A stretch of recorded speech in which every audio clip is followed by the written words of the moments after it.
अभिवादन स्वीकार कीजिए। आपने देखना शुरू कर दिया है भारत केसरी। भारत केसरी आज पहुंच चुका है भारतीय जनता पार्टी उत्तराखंड प्रदेश कार्यालय, जहां पर महेंद्र भट्ट ने प्रेस कॉन्फ्रेंस किया। उन्होंने ऑपरेशन सिंदूर के तहत सिंदूर यात्रा निकालने की घोषणा की। आइए सुनते हैं उन्होंने इस प्रेस कॉन्फ्रेंस में क्या क्या कहा। देखिए, राष्ट्रीय सुरक्षा के लिए नागरिक इस बैनर के तहत तिरंगा शौर्य सम्मान यात्रा ये पूरे देश में चल रही है। ये भारतीय जनता पार्टी का कार्यक्रम नहीं है। राष्ट्रीय सुरक्षा के लिए नागरिकों की संख्या को बढ़ाना, और अभी जिस प्रकार जब घटनाएं हुई देश के अंदर और भारत के सैनिकों ने, देश के प्रधानमंत्री जी ने ऐसे आतंकवादी घटनाओं पर जिस प्रकार ब्रेक लगाया और पाकिस्तान में घर में घुसकर उनको मारा, इससे एक देश प्रेम का भाव देश के जागृत हुआ है। जहां हम शांति के पोषक हैं, वहीं राष्ट्र के लिए हम सब लोग एक हैं। इस भाव के साथ सभी आज कल और आज में देश की राजधानियों के अंदर ये कार्यक्रम थे। अभूतपूर्व संख्या का कार्यक्रम जन एक सैलाब जो आज देहरादून के अंदर देखा है। मैं कह सकता हूँ कि देवभूमि है के साथ साथ ये सैनिक भूमि है, वीर भूमि है। यहाँ का एक एक नागरिक इस यात्रा से जुड़ रहा है। इसके बाद हमारे जो संगठनात्मक शेष 18 जिले हैं, संगठनात्मक शेष 18 जिले हैं, उनमें भी हमारे कार्यक्रम विस्तृत व्यापक रूप से होंगे। बाद में विधानसभा स्तर पर कार्यक्रम होंगे।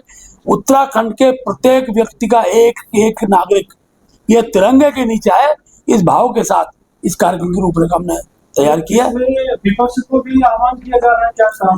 तिरंगा सबके लिए है, तिरंगा सबके लिए है, सबको तिरंगे के नीचे आना चाहिए।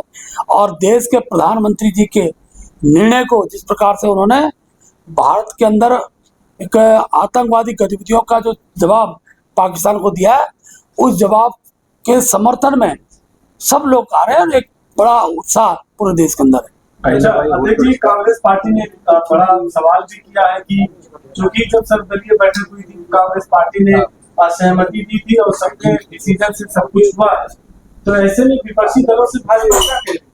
नहीं, सहमति सबकी है। हम तो नहीं मान रहे कि कांग्रेस तिरंगे का कोई विरोध कर रही होगी। कांग्रेस राजनीति ना करे। देश के अंदर एक एक नागरिक देश की सेना के साथ है, देश के प्रधानमंत्री के साथ खड़ा है। इसका समर्थन में कांग्रेस में हमें कोई आपत्ति तो नहीं।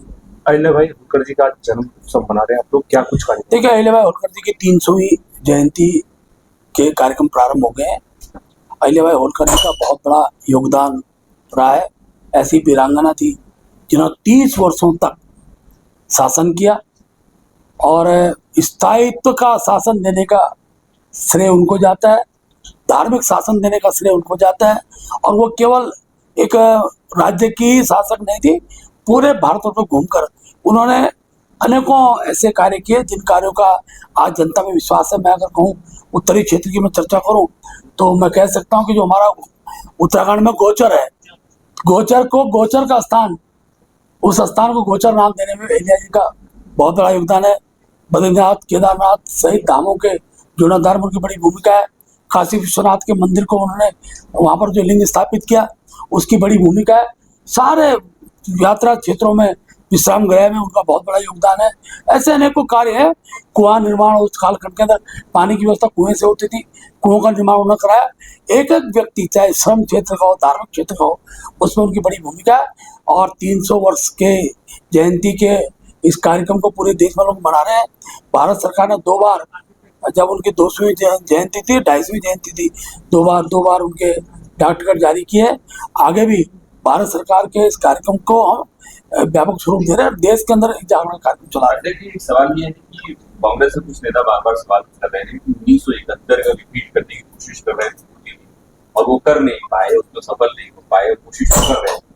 पहली बात तो मोदी जी ने स्पष्ट कहा है कि हम आतंकवाद के विरोधी हैं, पाकिस्तान की जनता के विरोधी नहीं है। और जब आतंकवाद की दृष्टि खड़ी होगी तो मोदी जी घर में घुसकर मारेंगे। इसलिए युद्ध समाधान का पक्ष नहीं होता है। जब हम दूसरे देशों को आह्वान करते हैं कि युद्ध से बचा, युद्ध का अवसर नहीं है, तो उसको संदेश देने का मोदी जी ने कर दिया है। लेकिन ये भी साथ साथ कहा है कि अगर पाकिस्तान अगर क्रिया करेगा तो उसकी प्रतिक्रिया उसको भुगतनी पड़ेगी। कांग्रेस पाकिस्तान के अंदर बड़ी संख्या में आंतरिक द्वंद्व खड़ा होगा और उसका भी हम कुछ दिनों बाद हमारे सामने प्रवृत्ति से आएगी। हरीश रावत जी ने एक बात कही है कि जो इस युद्ध के दौरान आंध्र प्रदेश के एक अग्निवीर मूर्ति की शहादत हुई, उसके परिवार वालों को मात्र 1 करोड़ रुपए मिला है और शहीद का दर्जा भी नहीं। देखिए, शहीद की जो बलिदान है उसे पैसों में तोलने का अगर कांग्रेस के लोग काम कर रहे थे, बहुत ही मैं उसकी भर्त्सना करता हूँ। शहीद का कोई मूल्य नहीं होता है। शहीद परिवार के लिए आंध्र प्रदेश सरकार हो, भारत सरकार हो, जो अनुमन्य चीज है उसको तय करती है। लेकिन इस प्रकार की बयानबाजी अगर कांग्रेस के वरिष्ठ नेता कर रहे हैं तो उस व्यक्ति का, उस शहीद का अपमान कर रहे हैं। पार्टी का कोई कार्यक्रम है आने वाले 2-4 दिन? नहीं, हमारे लगातार कार्यक्रम है।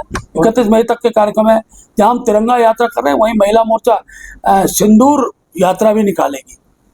ये भी कार्यक्रम साथ साथ चलेगा और अहिल्याबाई होलकर जी के कार्यक्रम है। पूरे मई माह के कार्यक्रम प्रत्येक दिन का हफ्ते है। अच्छा, एक तो सिंदूर वाला बता दीजिए। कैसे क्या कुछ थोड़ा सा देखिए, सिंदूर यात्रा हमारी महिला मोर्चे द्वारा प्रत्येक मंडल स्तर पर निकाली जाएगी। पहले विधानसभा शुरू करेंगे और सिंदूर यात्रा का कार्यक्रम को भव्य स्वरूप देने के लिए मातृशक्ति का एक आह्वान होगा और सैनिकों के सम्मान में यात्रा रहेगी। ठीक है।